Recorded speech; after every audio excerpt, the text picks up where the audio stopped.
Hello students, कैसे हैं आप? बढ़िया। तो पिछले लेक्चर में हम लोगों ने वेव का इंट्रोडक्शन किया था, ठीक है। और मैंने वेव के कुछ कैरेक्टरिस्टिक्स एक्सप्लेन किया था मैंने, ठीक है। अब आगे कंटिन्यू करते हैं, समझिएगा, ठीक है। मैंने आपको बताया था इलेक्ट्रोमैग्नेटिक वेव, उसको थोड़ा डिटेल्स में देखते हैं, ठीक है। क्या बताया था? इलेक्ट्रोमैग्नेटिक वेव, ठीक है। इलेक्ट्रोमैग्नेटिक वेव, उसको थोड़ा डिटेल्स में देखते हैं। इलेक्ट्रोमैग्नेटिक वेव, इलेक्ट्रोमैग्नेटिक वेव, ठीक है। ये हम लोग बोलते हैं इलेक्ट्रोमैग्नेटिक रेडिएशन भी बोलते हैं, ठीक है। इलेक्ट्रोमैग्नेटिक रेडिएशन, इलेक्ट्रोमैग्नेटिक रेडिएशन भी बोलते हो, ठीक है। इलेक्ट्रोमैग्नेटिक वेव या इलेक्ट्रोमैग्नेटिक रेडिएशन भी हम बोलते हैं इसको, ठीक है। इलेक्ट्रोमैग्नेटिक वेव है क्या, ठीक है। इलेक्ट्रोमैग्नेटिक वेव है क्या, बताइए। पिछले लेक्चर में हमने बताया था ना इलेक्ट्रोमैग्नेटिक वेव, ठीक है। इलेक्ट्रोमैग्नेटिक वेव होता क्या है, मैं बता देता हूं। जब कोई चार्ज पार्टिकल, ठीक है, एक्सेलरेट करता है तो इलेक्ट्रिक फील्ड भी प्रोड्यूस करता हो, मैग्नेटिक फील्ड भी प्रोड्यूस करता है। क्या बोले? जब कोई चार्ज पार्टिकल एक्सेलरेट करता है तो इलेक्ट्रिक फील्ड भी प्रोड्यूस करता हो, मैग्नेटिक फील्ड भी प्रोड्यूस करता है। और वही इलेक्ट्रिक फील्ड और मैग्नेटिक फील्ड का ट्रांसमिशन ही कहलाता है इलेक्ट्रोमैग्नेटिक वेव, ठीक है। वही इलेक्ट्रिक फील्ड और मैग्नेटिक फील्ड का जो ट्रांसमिशन होगा वही कहलाता है इलेक्ट्रोमैग्नेटिक वेव। कोई डाउट है तो पूछिए, समझ में आया? ठीक है। यानी क्या कह सकते हैं?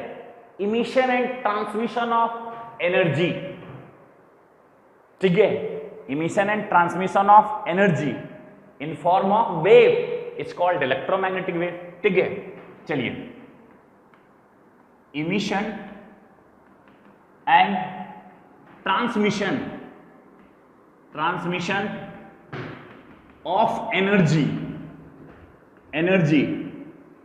In the form of wave, ठीक है, in form of wave it's called क्या? इलेक्ट्रोमैग्नेटिक वेव, ठीक है। इलेक्ट्रोमैग्नेटिक वेव समझना। Emission and transmission of energy in the form of wave is called electromagnetic wave. मैंने अभी ना बताया कि जब चार्ज पार्टिकल एक्सेलरेट करेगा तो क्या प्रोड्यूस करता है? Electric field and magnetic field both. और वही इलेक्ट्रिक फील्ड और मैग्नेटिक फील्ड का ट्रांसमिशन ही कहलाता है इलेक्ट्रोमैग्नेटिक वेव, ठीक है। इलेक्ट्रिक फील्ड और मैग्नेटिक फील्ड का ट्रांसमिशन, इसका मतलब क्या है? इलेक्ट्रिक फील्ड और मैग्नेटिक फील्ड एक तरह का एनर्जी है, ठीक है। उसी का ट्रांसमिशन ही कहलाता है क्या? दोनों इलेक्ट्रिक फील्ड और मैग्नेटिक फील्ड दोनों का ट्रांसमिशन ही कहलाता है क्या? ठीक है, इलेक्ट्रोमैग्नेटिक वेव, ठीक है। अब इलेक्ट्रोमैग्नेटिक वेव, ठीक है, अब समझिएगा, ध्यान दीजिएगा कि वेव कैसा दिखाई देगा, कैसे प्रोपगेट करेगा, इसको समझिएगा, ठीक है। कैसे ट्रांसमिशन होगा, ठीक है।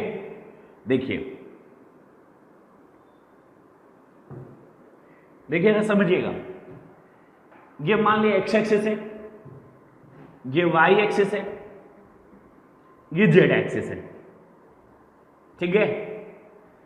यदि एक्स एक्सिस में मेरा वेव प्रोपगेट कर रहा है, ठीक है, इस एक्सिस में, एक्स एक्सिस में क्या बोल रहा हूं? वेव का प्रोपगेशन हो रहा है।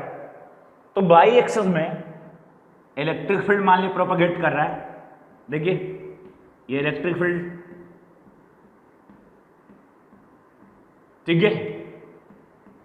तो जेड एक्सिस में क्या करेगा? मैग्नेटिक फील्ड प्रोपगेट करेगा, ठीक है। देखिए, मैग्नेटिक फील्ड प्रोपगेट करेगा। मैग्नेटिक फील्ड को बी से रिप्रेजेंट करते हैं, यानी क्या कह सकते हैं, ठीक है। और इस डायरेक्शन में क्या हो रहा है? Propagation of wave, propagation of wave, ठीक है। यानी वेव का प्रोपगेशन इलेक्ट्रिक फील्ड और मैग्नेटिक फील्ड दोनों से क्या है? परपेंडिकुलर है। यानी electromagnetic wave propagate both electric field and magnetic field. यानी वेव एक्स एक्सिस में प्रोपगेट कर रहा है, ठीक है, तो इलेक्ट्रिक फील्ड मेरा वाई एक्सिस में और मैग्नेटिक फील्ड कौन सा एक्सिस में है, जेड एक्सिस में, ठीक है। यानी क्या कह सकते हैं, प्रोपगेशन ऑफ वेव,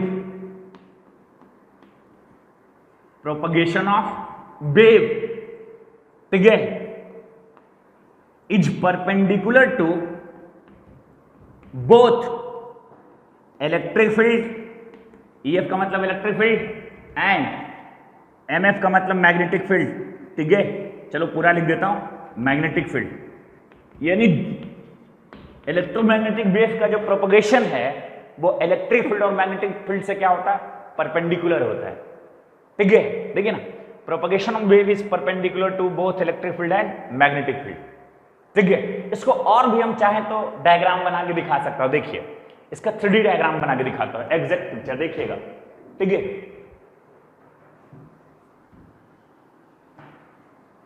इसका 3D में डायग्राम दिखा रहा हूं, देखिएगा।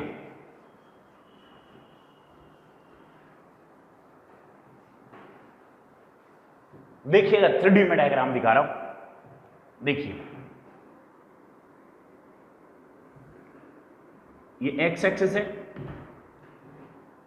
ये वाई एक्सिस है और ये मेरा जेड एक्सिस है, ठीक है।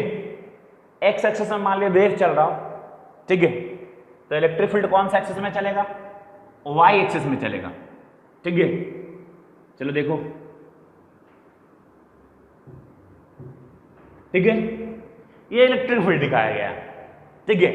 अब मैग्नेटिक फील्ड कौन सा एक्सिस में चलेगा, जेड एक्सिस में चलेगा। देखिए देखिए देखिए, मैग्नेटिक फील्ड कौन सा एक्सिस में चलेगा, जेड एक्सिस में। देखिए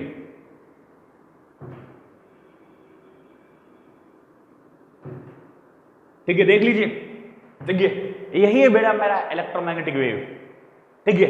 यानी वेव एक्स एक्सिस में प्रोपगेट कर रहा है, तो इलेक्ट्रिक फील्ड वाई एक्सिस में है, ये इलेक्ट्रिक फील्ड है वाई एक्सिस में, ठीक है। अब जेड एक्सिस में क्या है बेटा, मैग्नेटिक फील्ड है वी, ठीक है। यानी समझिएगा कि वेव एक्स एक्सिस में चल रहा है तो इलेक्ट्रिक फील्ड वाई एक्सिस में चल रहा है इस तरह से, ठीक है, और मैग्नेटिक फील्ड जेड एक्सिस में इस तरह से चल रहा है। देखो वेव ऐसे चल रहा है, ठीक है, इलेक्ट्रिक फील्ड वाई एक्सिस में चल रहा है इस तरह से, और मैग्नेटिक फील्ड जेड एक्सिस में इस तरह से चल रहा है। देखिए इस तरह से वेव चल रहा है, ठीक है, जैसे मैं चल रहा हूं ना, ठीक है, मैं आगे बढ़ रहा हूं तो वेव आगे बढ़ रहा है। इलेक्ट्रिक फील्ड वाई एक्सिस में और मैग्नेटिक फील्ड मेरा क्या है, जेड एक्सिस में। देखिए समझिए, ठीक है, कोई योगा नहीं कर रहा हूं, इलेक्ट्रोमैग्नेटिक वेव समझा रहा हूं, ठीक है। ये जो मेरा येलो कलर वाला लाइन है, ठीक है, वो क्या है, इलेक्ट्रिक फील्ड है, ठीक है, और जो मैं रेड कलर से दिखाया हूं वो मेरा क्या है, मैग्नेटिक फील्ड है। समझ में आ रहा है, ठीक है। और एक्स एक्सिस में क्या दिखाया था, इस एक्स एक्सिस में मैं क्या दिखाया हूं, एक्स एक्सिस में मैं क्या दिखाया था, वेव का प्रोपगेशन चल रहा है एक्स एक्सिस में, ठीक है। समझ में आया, direction of propagation of wave x axis में, और इलेक्ट्रिक फील्ड वाई एक्सिस में, मैग्नेटिक फील्ड जेड एक्सिस में। इस तरह से देख लो, देख लो, ऐसे आगे बढ़ रहा हूं, वेव बढ़ रहा है, इलेक्ट्रिक फील्ड ऐसे प्रोपगेट कर रहा है, मैग्नेटिक फील्ड इस तरह से प्रोपगेट कर रहा है, ठीक है। चलो, तो इलेक्ट्रोमैग्नेटिक वेव सबको समझ में आ गया, ठीक है। तो लाइट भी क्या है, लाइट जो है वो क्या है, light is a electromagnetic wave. तो लिख लेना, light is a electromagnetic wave. Light क्या है बेटा, इलेक्ट्रोमैग्नेटिक वेव है, ठीक है। लाइट एक इलेक्ट्रोमैग्नेटिक वेव, ठीक है। अब सुनना ध्यान से, ठीक है, मैंने बताया था ना कि इलेक्ट्रोमैग्नेटिक वेव को प्रोपगेट करने के लिए मीडियम की कोई आवश्यकता नहीं होती है। Do not require medium for the propagation of wave, ठीक है, बताया था ना, do not require medium for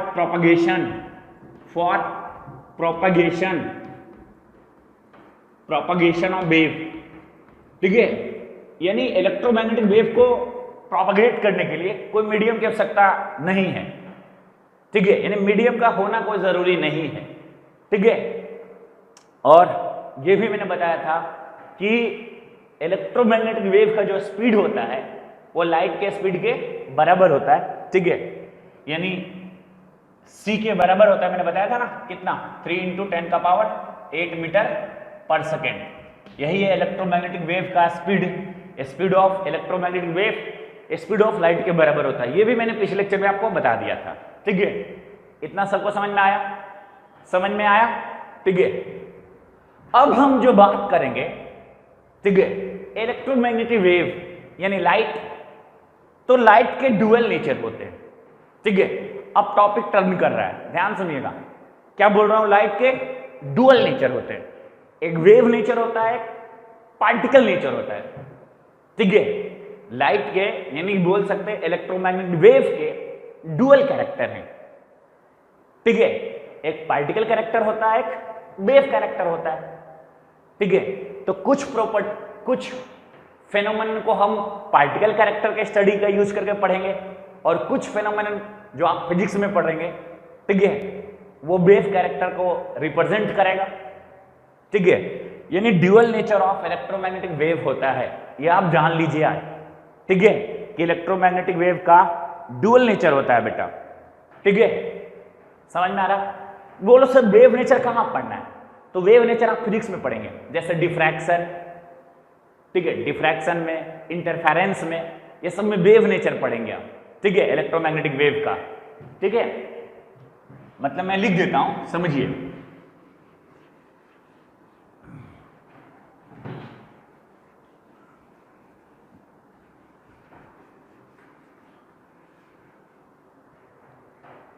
electromagnetic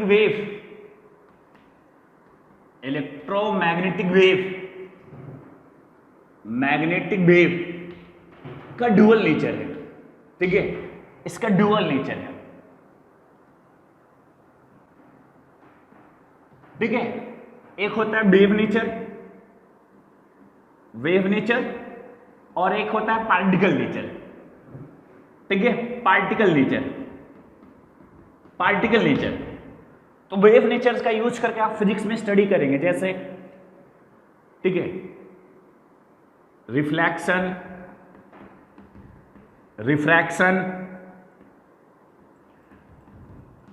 ठीक है, डिफ्रैक्शन,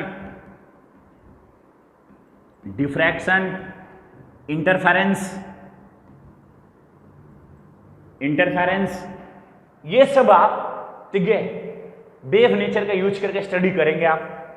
ठीक है, फिजिक्स में स्टडी करेंगे। यू आर स्टडीइंग फिजिक्स, ये फिजिक्स में आप स्टडी करेंगे।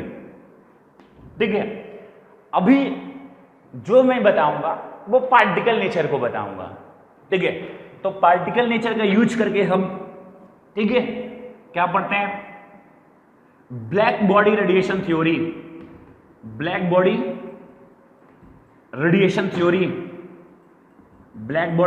थ्योरी पढ़ेंगे। फोटो इलेक्ट्रिक इफेक्ट पढ़ेंगे हम। ठीक है, ये सब में हम particle nature of electromagnetic wave की स्टडी करेंगे। ठीक है, तो ये सारा फिजिक्स में पढ़ेंगे आप। रिफ्लेक्शन, रिफ्रैक्शन, डिफ्रैक्शन, इंटरफेरेंस, ये सब सारा आप, ठीक है, फिजिक्स में पढ़ेंगे। तो हम जो बेसिकली बात करेंगे वो particle nature, black body radiation theory और फोटो इलेक्ट्रिक इफेक्ट। अच्छा, पार्टिकल नेचर को एक्सप्लेन करने के लिए हम पहले कॉन्सेप्ट सिखाएंगे। ठीक है, एक थ्योरी देंगे। पार्टिकल नेचर को एक्सप्लेन करने के लिए मैं पहले कॉन्सेप्ट सिखाऊंगा। उस कॉन्सेप्ट का नाम है प्लैंक्स क्वांटम थ्योरी। क्या बोल रहा हूं? पार्टिकल नेचर को एक्सप्लेन करने के लिए, ठीक है, हम पहले कॉन्सेप्ट देंगे आपको। क्या देंगे? Planck's quantum theory. Planck's quantum theory जब पढ़ा देंगे तो फिर आगे इस दोनों को हम एक्सप्लेन करेंगे। ठीक है, तो आइए स्टार्ट करते हैं। क्या बेटा? Planck's quantum theory. ठीक है,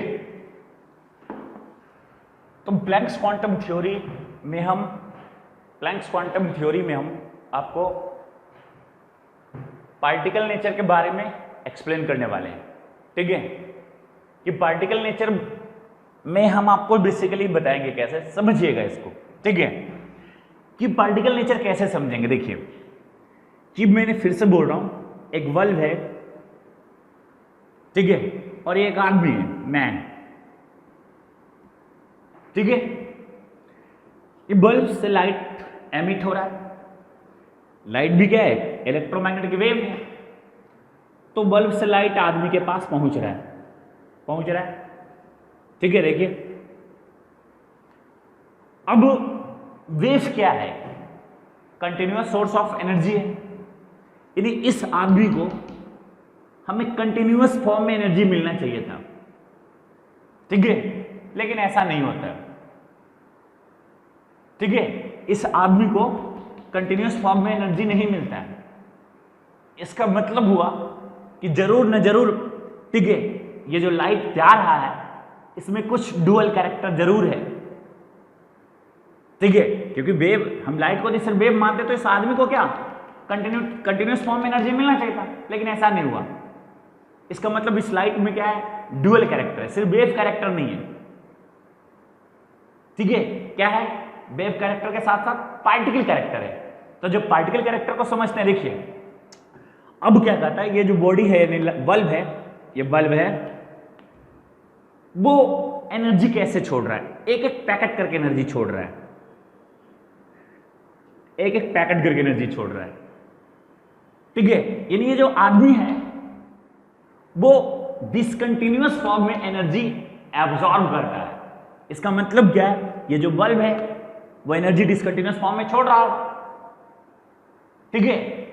और यही डिसकंटिन्यूअस फॉर्म ऑफ एनर्जी जो है वो पार्टिकल नेचर को एक्सप्लेन करता है, ठीक है। समझ में आया, ये तो वेव है और ये क्या है, पार्टिकल नेचर है।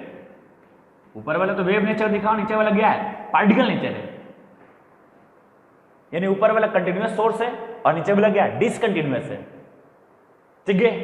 समझ में आया। तो हमने क्या बोला, एनर्जी इमिटेड और absorb by a body is not continuous,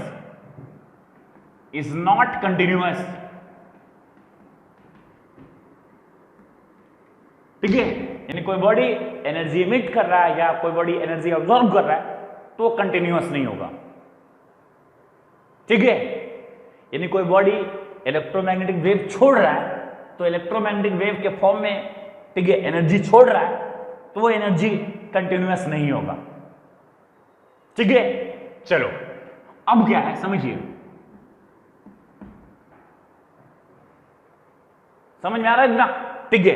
अच्छा, ये जो एनर्जी का स्मॉल पैकेट्स ऑफ एनर्जी है ना, ठीक है, ये जो एनर्जी छोड़ रहा है in the form of small packet, ठीक है। पहले लिख देता हूं, देखिए, एनर्जी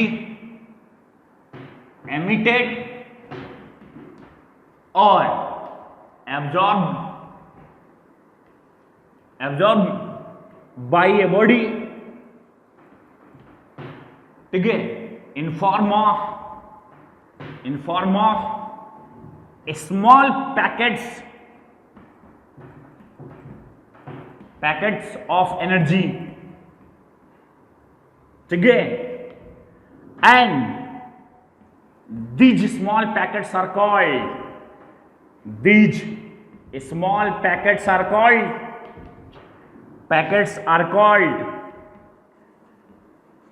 क्वांटा, ठीक है।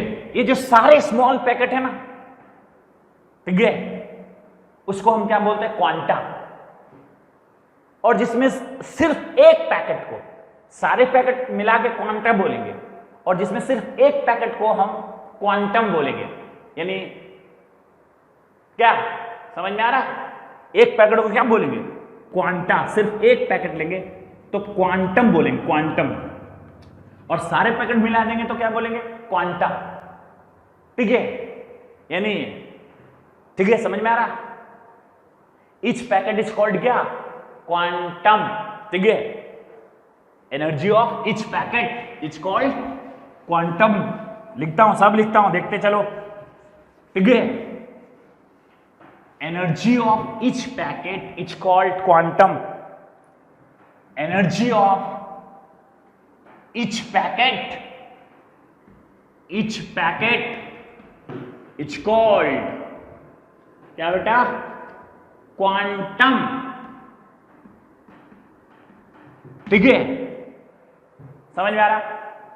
अब देखो, यदि मेरा ये जो इलेक्ट्रोमैग्नेटिक वेव जो बल्ब से निकला है वो मेरा यदि लाइट हो, ठीक है, यानी विजुअल लाइट हो, ठीक है, क्या बोल रहा हूं, यदि मेरा इलेक्ट्रोमैग्नेटिक वेव यदि मेरा विजुअल लाइट है, ठीक है, तो उस केस में एनर्जी के एक पैकेट को हम फोटोन बोलते हैं। यानी इन केस ऑफ लाइट, ठीक है, quantum is called photon, quantum is called photon, ठीक है। यानी मेरा जो इलेक्ट्रोमैग्नेटिक रेडिएशन है वो लाइट है, ठीक है, लाइट के द्वारा इलेक्ट्रोमैग्नेटिक रेडिएशन हो रहा है, ठीक है, तो क्वांटम को ही हम फोटोन बोलते हैं, यानी एनर्जी के एक पैकेट को हम फोटोन बोलते हैं, ठीक है। ये जो क्वांटम लिखे एनर्जी के एक पैकेट को हम क्वांटम बोले। यदि यही इलेक्ट्रोमैग्नेटिक रेडिएशन लाइट हो तो एनर्जी के एक पैकेट यानी क्वांटम को हम क्या नाम देते हैं? फोटोन, ठीक है। अब देखना, energy of each photon, energy of each photon is directly proportional to frequency of radiation, frequency of radiation, frequency of radiation. यानी समझिए, फ्रीक्वेंसी ऑफ रेडिएशन यानी जितना हाई फ्रीक्वेंसी का रेडिएशन होगा बल्ब के द्वारा, ठीक है, यानी जितना हाई फ्रीक्वेंसी का रेडिएशन होगा लाइट निकलेगा, जितना हाई फ्रीक्वेंसी का उतना हाईली एनर्जेटिक फोटोन बाहर निकलेगा, ठीक है।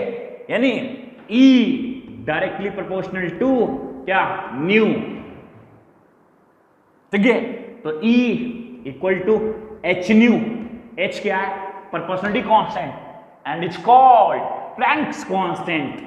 एच को क्या बोलते हैं? प्लैंक्स कांस्टेंट, प्लैंक्स कांस्टेंट, ठीक है। और एच की वैल्यू होता है 6.626 इंटू 10 का पावर माइनस 36, ठीक है। कितना? 10 का पावर माइनस 36 नहीं, 10 का पावर माइनस 34, ठीक है। क्या? Joule second. समझ में आ रहा? 6.626 इंटू 10 का पावर माइनस 34 जूल सेकेंड। याद रखिएगा प्लैंक्स कांस्टेंट की वैल्यू, ठीक है। 6.626 इंटू 10 का पावर माइनस 34 जूल सेकेंड, ठीक है। वो प्लैंक्स कांस्टेंट एच की वैल्यू है। अब ध्यान देना, इंपॉर्टेंट है। अब E इक्वल टू, ध्यान दीजिएगा, E इक्वल टू, मैं और क्या लिख सकता हूं? देखो तो, E equal to, E equal to energy of each photon equal to, मैं क्या लिख सकता हूं? एच न्यू इक्वल टू लिख सकता हूं ना, एस सी बाई लैम्डा, ठीक है। ये फार्मूला हो गया किसका? Energy of each photon, energy of each photon, ठीक है। समझ आया? अब एक बात ध्यान से सुनना, इंपॉर्टेंट है। ये बल्ब से जो फोटोन निकल रहा है, ठीक है, यानी बल्ब से यदि इलेक्ट्रोमैग्नेटिक रेडिएशन निकल रहा है, इसका मतलब उसके साथ क्या निकल रहा है? फोटोन भी निकल रहा है। तो जो फोटोन निकल रहा है वो कितना फोटोन निकल रहा है? 1 फोटोन, 2 फोटोन, 3 फोटोन, 4 फोटोन, इस तरह से निकल रहा होगा, ठीक है। लेकिन ऐसा नहीं कहना कि 1.5 फोटोन निकल रहा है, ये मीनिंगलेस बात हो जाएगी, ठीक है। यानी जब भी फोटोन निकलता है तो कि इंटीजर में निकलता है, ठीक है। यानी बल्ब से जब भी यानी कोई इलेक्ट्रोमैग्नेटिक वेव यदि रेडिएट कर रहा है तो उसके साथ जो फोटोन निकल रहा है वो इंटीग्रल वैल्यू में निकल रहा है। ऐसा नहीं कि 1.5 फोटोन नहीं निकलता, 1.5 1.6 फोटोन नहीं निकलता है, यानी जब भी निकलेगा तो एक इंटीजर में निकलेगा, ठीक है। तो इससे एक कॉन्सेप्ट और डेवलप हुआ, ठीक है। टोटल एनर्जी, एनर्जी इमिटेड और absorbed by a body, absorbed by a body is an integral multiple of, an integral multiple of क्या? ठीक है, एच न्यू यानी एक फोटोन का एनर्जी निकाल लो और उसमें n से मल्टीप्लाई कर दो, टोटल एनर्जी ऑफ फोटोन निकल जाएगा। ठीक है, यानी टोटल एनर्जी निकालना हो, ध्यान दो, यानी टोटल एनर्जी, ठीक है, E equal to, E total लिख देता हूं, टोटल एनर्जी इक्वल टू, ठीक है, क्या होगा बेटा बोलो, n इंटू एच न्यू, और n की वैल्यू हमेशा क्या होगा, इंटीजर होगा, 1 2 3 डॉट डॉट डॉट, और n यहां गया है number of photons, number of photons. ठीक है, समझ में आया, समझ में आया सबको, यानी जब भी फोटोन निकलेगा तो इंटीजर में फोटोन निकलेगा, समझ में आया। चलिए, यही था आपका प्लैंक्स क्वांटम थ्योरी।